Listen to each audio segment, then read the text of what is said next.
Well, welcome back again this week. Agenda 21.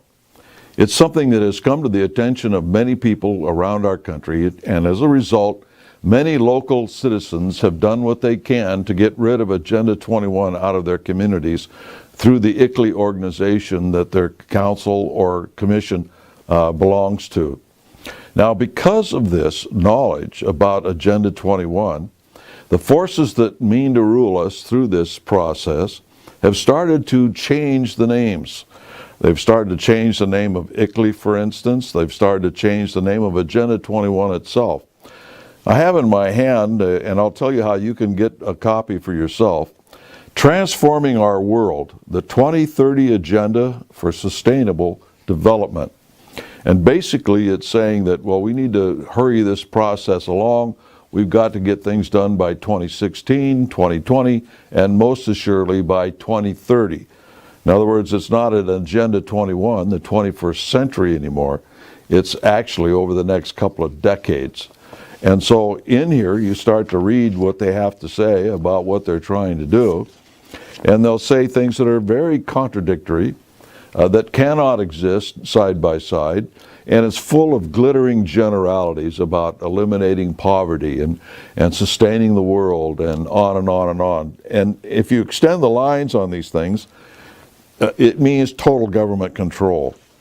Now, check your calendar. If you're watching this week, check your calendar to see what date it is, because the first part in the declaration, the introduction, number 1, says this: "We, the heads of state and government and high representatives, meeting at the United Nations headquarters in New York from 25 to 27 September 2015, as the organization celebrates its 70th anniversary, have decided today on new global sustainable development goals." Now, unless I'm mistaken, that's a month away. So they've got this all ready to go. All they're going to do is get together for wine, womeners, and end song, and then issue this. Most of these people just do what they're told as heads of state, and they just pass on what their staff puts in their hand. And this is one of those cases. We are committed to achieving sustainable development in its 3 dimensions: economic, social, and environmental, in a balanced and integrated manner. So they want sustainable development in economics. Now figure that one out. If they control the situation so much they can control the economy, that is no longer freedom. That is no longer free enterprise. Social. In other words, they want to change society. And anybody's government is based on the society that put it together. If that society changes, then the government changes.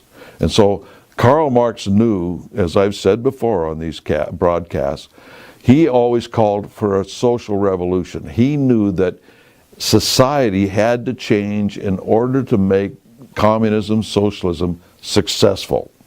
And then they talk about the environment.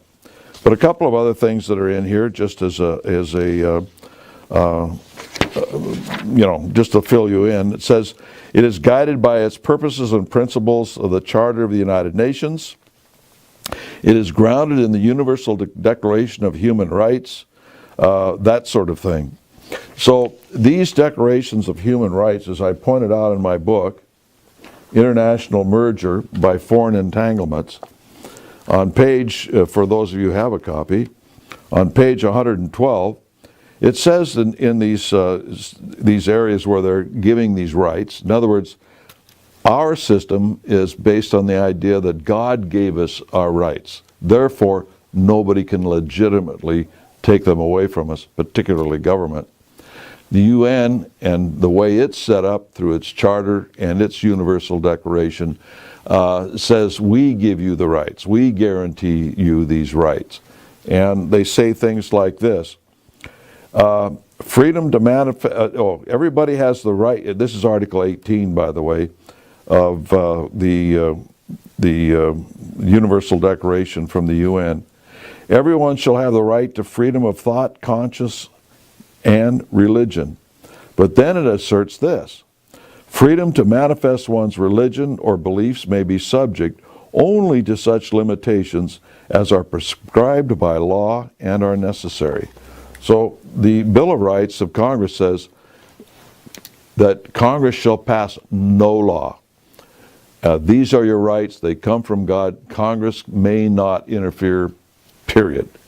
The United Nations says, yes, you have these rights, but we can regulate them, basically is what they're saying. And so it's the same with all of this. They talk about freedom, they talk about independence, they talk about equality and all the rest of it, as long as they are in control. And so there's a number of things in here. A lot of it's very, very interesting, but I don't want to bog us down too much. It says that economic growth is essential for prosperity. Duh. This will only be possible if wealth is shared and income inequality is addressed. This can only be possible if wealth is shared and income inequality is addressed. Ladies and gentlemen, this in a nutshell is socialism. That's what it is, pure and simple when you read these things. Again, it's done in such a way that they're glittering generalities, but when you think them through, you realize, oh my goodness, they really mean to control everything. In Article 29, they say, we recognize the positive contribution of migrants for inclusive growth and sustainable development. Now, what is migration? What has migrants got to do with sustainable development? You see, if you start analyzing these sentences, they make absolutely no sense. But basically what they're saying here in the following paragraph is, we support migration for a particular purpose, and that's to break down the societies all across the world. If you've got people coming and going as they wish, then society in every country breaks down, and it all becomes one huge world society controlled out of the UN. There's more. It says we need to have control of the oceans, seas, freshwater resources, forests, mountains, dry lands, in order to control dust storms and land degradation and drought. So now I guess they're becoming God. If they can control drought, you know, nobody's ever been able to do that yet. So when you start analyzing these things, they lay before themselves impossible tasks. But they promise these tasks to some sort of solution if you just give them more control and more control over your forests and your lands and the oceans and everything else. And yet they say things like this: we reaffirm, in accordance with the Charter of the United Nations, the need to respect the territorial integrity and political independence of states. Well, you can't do that if you've got to control the oceans and the rivers and the forests and everything else. You lose your independence and you lose the political integrity if you allow migration, right? If they say we need migration, open-ended, all over the world, that means that ultimately you're going to lose the political independence of your country. It's that simple. So there's a lot of contradictory things in here, but it's a clue of where they're going. And I'll end up on this one. The scale and ambition of the new agenda requires a revitalized global partnership. A revitalized global partnership. You know all these trade partnerships that they're talking about? This is what it's all about. That's what they want, is a partnership under the United Nations. And if you go to these treaties and agreements, you'll find that that's the case when you start to look at any agreement we've made since the end of World War II. Now, this is how you get a copy for yourself.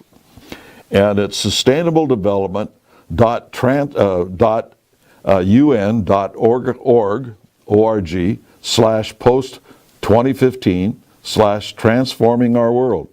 And this is all one long URL to link to where you can pick up a copy of this and download it on your own printer. And I'm leaving it up here so that you can write it down. This is a very important document. When you start to really analyze what they've got in this thing, it's a total dictatorship over all of us, all of our lives, our governments, everything. If they can control the economy, what does that do to your business? If they can control the farmland and everything else in the name of feeding the world, to eliminate poverty, And about every fourth or fifth paragraph in this thing says we want to eliminate poverty. Well, it's an impossible task. For those of you who are Christians, you know that Jesus Christ told us the poor we will always have with us. And it's true. We will always have poor. It's a relative thing, first of all. And so these things are just simply glittering generalities to get people to believe that if we just hand everything over to the United Nations and Agenda 21, we'll be fine. Until next week, we'll see you then. Belongs to.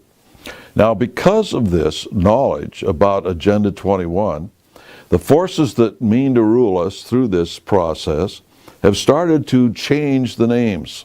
They've started to change the name of ICLEI, for instance. They've started to change the name of Agenda 21 itself.